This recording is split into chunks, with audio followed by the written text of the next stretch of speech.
If you've been following my videos on YouTube, you'll probably have noticed the sudden appearance of this beautiful cabinet.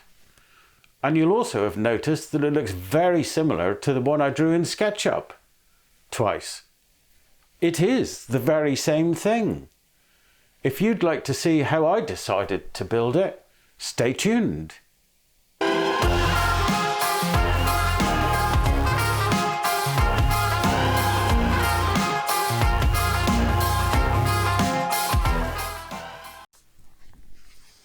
I took all of the panel sizes out of the SketchUp drawing alterations to Chopsaw cabinet.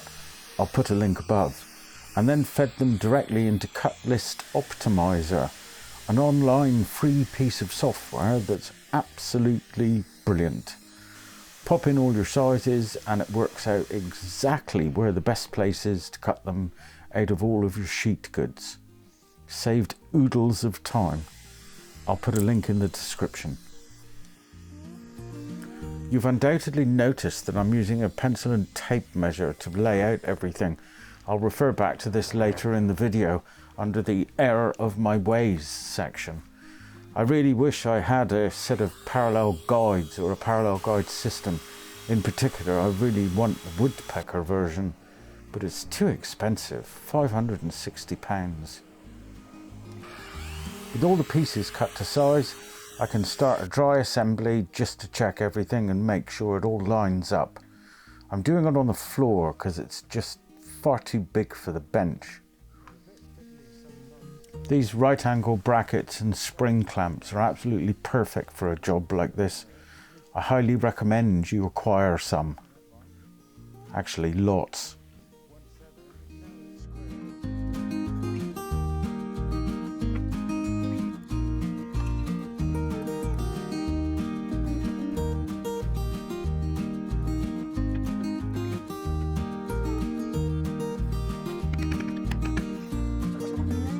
I strike a line at 9mm in from the edge and then measure up 150mm from each end.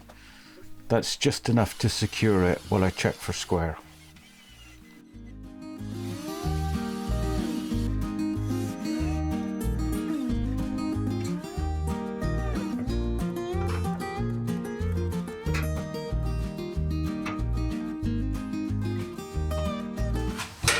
Perfect, as expected.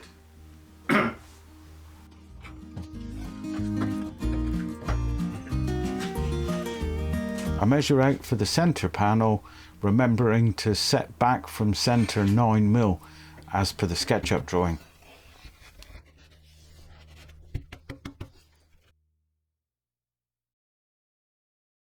I lock the panel in place with my right angle brackets and spring clamps, and then, safe in the knowledge that it won't move, drill the pilot holes and sink the screws.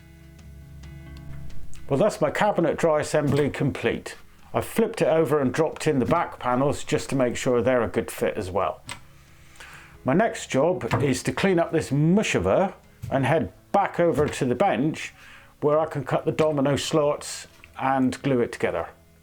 I reference off the side of the domino fence for my first cut, and then I use the cross stops at 200mm centres for the others.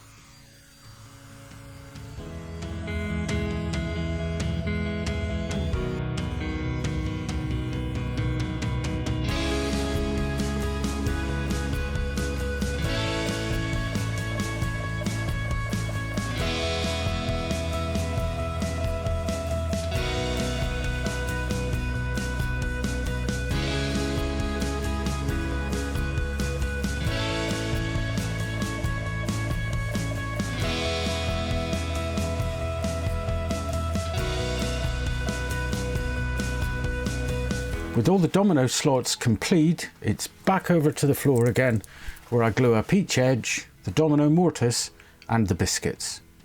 Then I clamp it all together and wait for the glue to dry. Time for a spot of tiffin.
While the glue's drying on the cabinet, I'm going to assemble the drawers.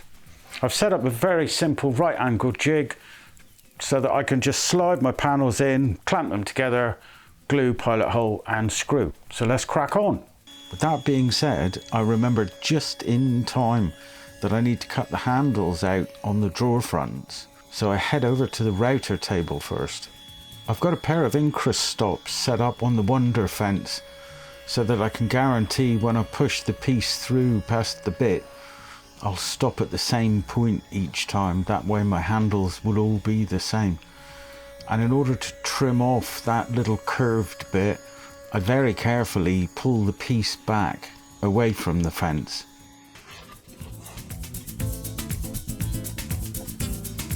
For the drawer assembly, I've elected to go with glue, pilot holes and screws, as mentioned before. I didn't really see the need to go to the time and trouble of cutting domino slots, or perhaps I'm just being a tad lazy.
When it came to fitting the drawer bottoms, I remembered I hadn't compressed air spot nailer, so I whipped it out for a wee spell to give it an airing.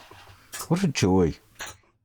I'm yet to find an easier or quicker way to fit these sliding rails than lining it up with the front, marking the screw holes with a pencil and drilling them. I'd be delighted if somebody could suggest a better way.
The dreaded wheels.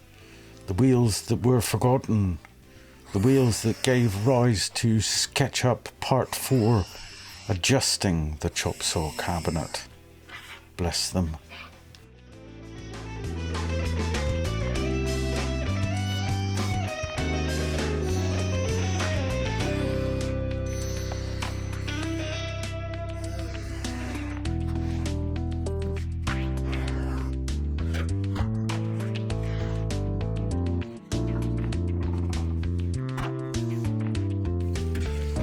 Here's another distasteful job, fitting the drawer runners to the side of the cabinet.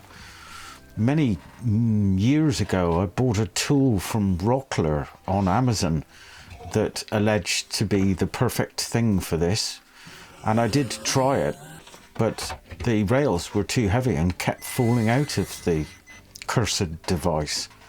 So once again, any suggestions would be welcome.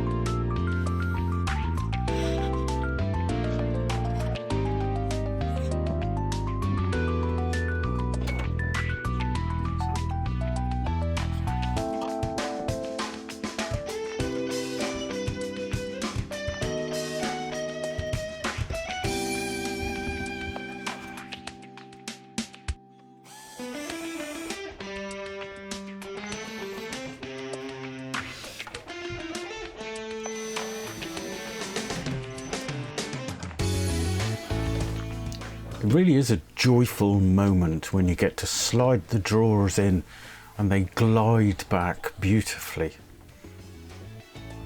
Self-praise is no praise though.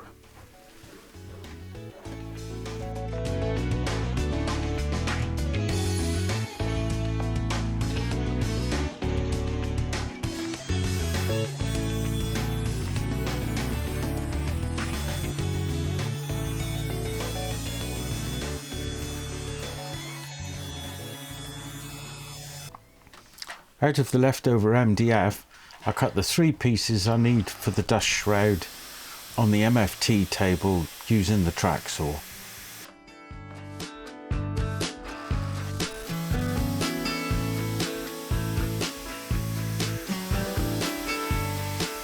I came across these handy little roundover guides on Amazon.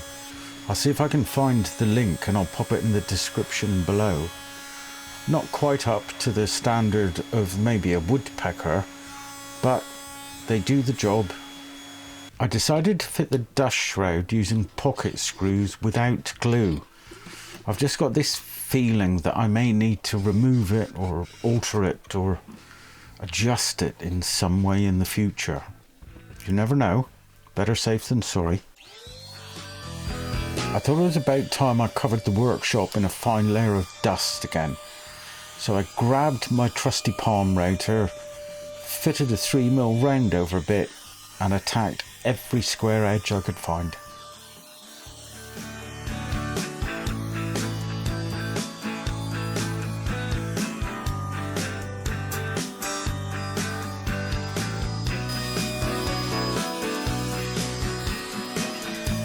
I used some of the plastic packers that I got with the PVC windows that I fitted into the workshop when I built it. They were great at aligning the drawer fronts in exactly the right pace. I will admit a little trimming was required.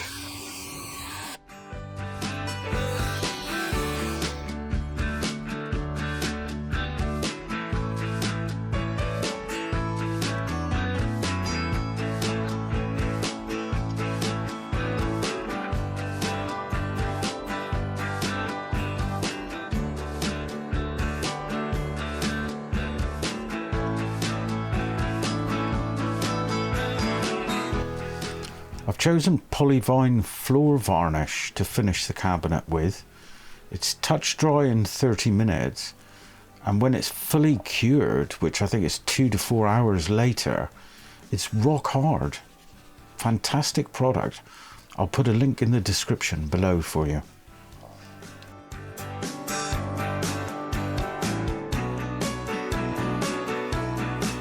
I give it 3 coats with the Polyvine and a little light sanding in between each.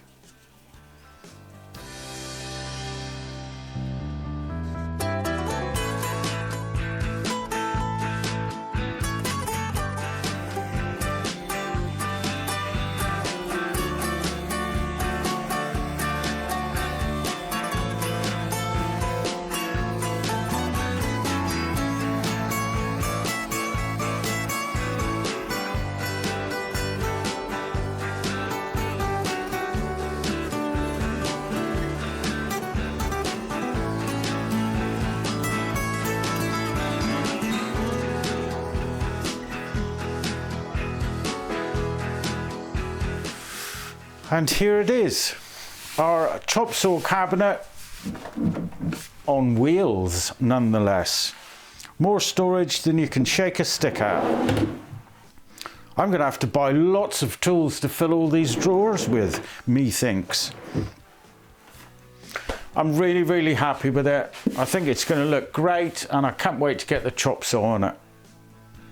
Well, here I am with the finished product, looking surprisingly like it did at the beginning of the video. I've used it a few times since I've put it on the cabinet and it feels great. I'm delighted with it. The reason for putting the chop saw on a cabinet and taking it off of the mobile base was to gain the extra storage at the bottom and also to have a dedicated space to pop the extractor in, and it all works really well. The other reason for popping it on a cabinet was I have plans to build another cabinet beside it in between the chop saw and the bandsaw, and I also have plans to do something a little different with the MFT table. So if you haven't already subscribed to this channel, there's a couple of reasons. If you want to be alerted to when those videos are released, hit that subscribe button and tick on the little bell icon. And if you enjoyed watching this video, why not give us a thumbs up too? Thanks for watching and see you next time.